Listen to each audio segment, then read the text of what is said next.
Today, how will the Trump administration's new AI policy impact pathologists? Plus, we talk with Dr. Keisha Mitchell-Richards about what you can get at CAP 25 that you won't find anywhere else. Coming up on the Path News Network. This is the Path News Network Daily Edition, powered by the College of American Pathologists. I'm Daphne Farkas. It's Wednesday, August 6th. Here are the latest headlines. The White House recently released a national artificial intelligence policy framework positioning the U.S. as a world leader in tech. In addition to pushing AI adoption across the healthcare sector, other policies, like creating AI-ready scientific data sets, may impact pathologists. The CAP will continue monitoring the plan's progress and providing updates as needed. Read the full Winning the Race plan through the link in the show notes. Are you considering CAP membership? Dr. Desiree Carlson joined the CAP over 45 years ago and says what started with a lab inspection during residency has led to decades of leadership, education, and lifelong professional connections. From shaping national policy to staying current on lab innovations, she highlights how the CAP offers pathologists a powerful way to stay informed, give back, and lead the future of laboratory medicine. To join the CAP as a member, follow the link in the show notes. Pathologists can boost their influence through the CAP's Engaged Leadership Academy. They'll get training in strategic communication, preparing them to advocate for their practice with hospital leaders, legislators, and beyond. In addition to earning CME credit, this course is an investment in their voice, their value, and their future as leaders in medicine. This year's session takes place November 15th to 16th at the CAP headquarters in Northfield, Illinois. And finally, don't miss out on this year's CAP annual meeting, CAP 25, taking place in Orlando, Florida, September 13th to 16th. Join the leading minds in pathology for opportunities to grow, connect, and be inspired. The link to register is in today's episode notes. But first, Dr. Keisha Mitchell-Richards chairs the CAP Curriculum Committee and joins us to discuss the event. What will pathologists get at CAP 25 that they can't get elsewhere?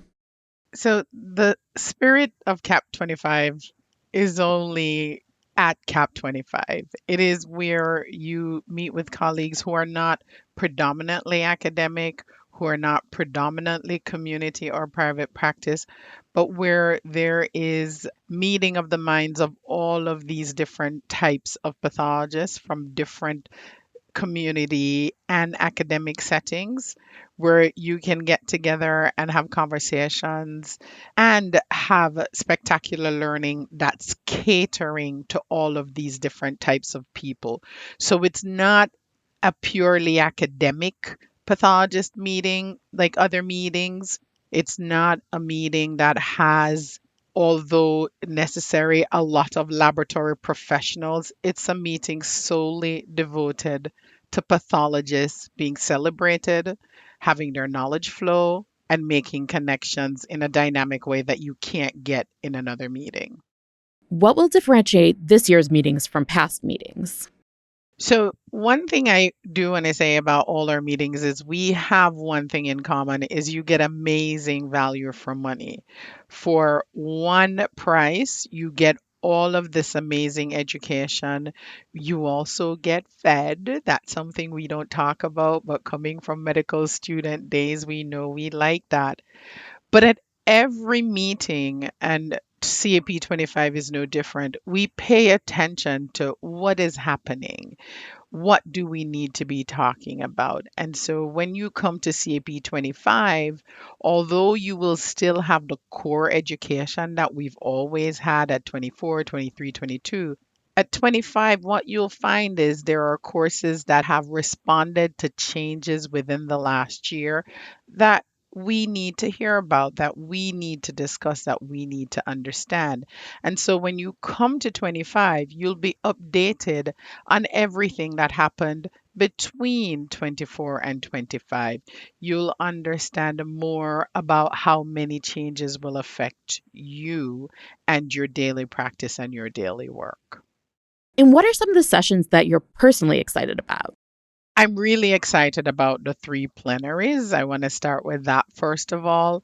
One of the plenaries, the scientific plenary, is on the lab from the lab to the front lines, and it's going to address how pathologists can address climate-driven disease. Basically, for you to say, Where is the next pandemic coming and what's going to be my role in it? One of the other plenaries that I'm really excited about is a keynote. And this keynote is from a physician, Brian Anderson, and he's going to be talking about the perils and promise of AI and digital pathology. And in a real way, sometimes the keynote doesn't necessarily hit the mark for pathology. This keynote is going to do that, and I'm really excited to hear about that.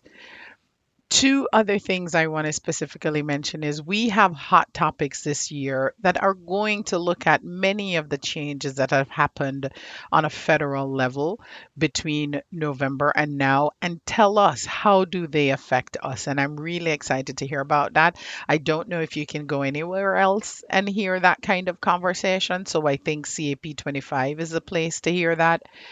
And then lastly, I want to mention we had last year some bite sized, some short pearls that did basic histology and pathology. We'll have those again. But this year, we're going to have another set of interactive bite sized learning. We're going to be using a case based approach to some challenging concepts. And some of those concepts are going to be clinical laboratory driven as well as anatomic pathology.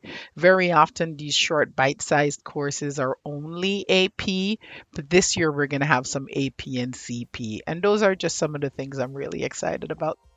That's all for today. Be sure to watch your email inbox for more news like this in the CAP's Advocacy newsletter every Tuesday and our weekly edition newsletter every Thursday.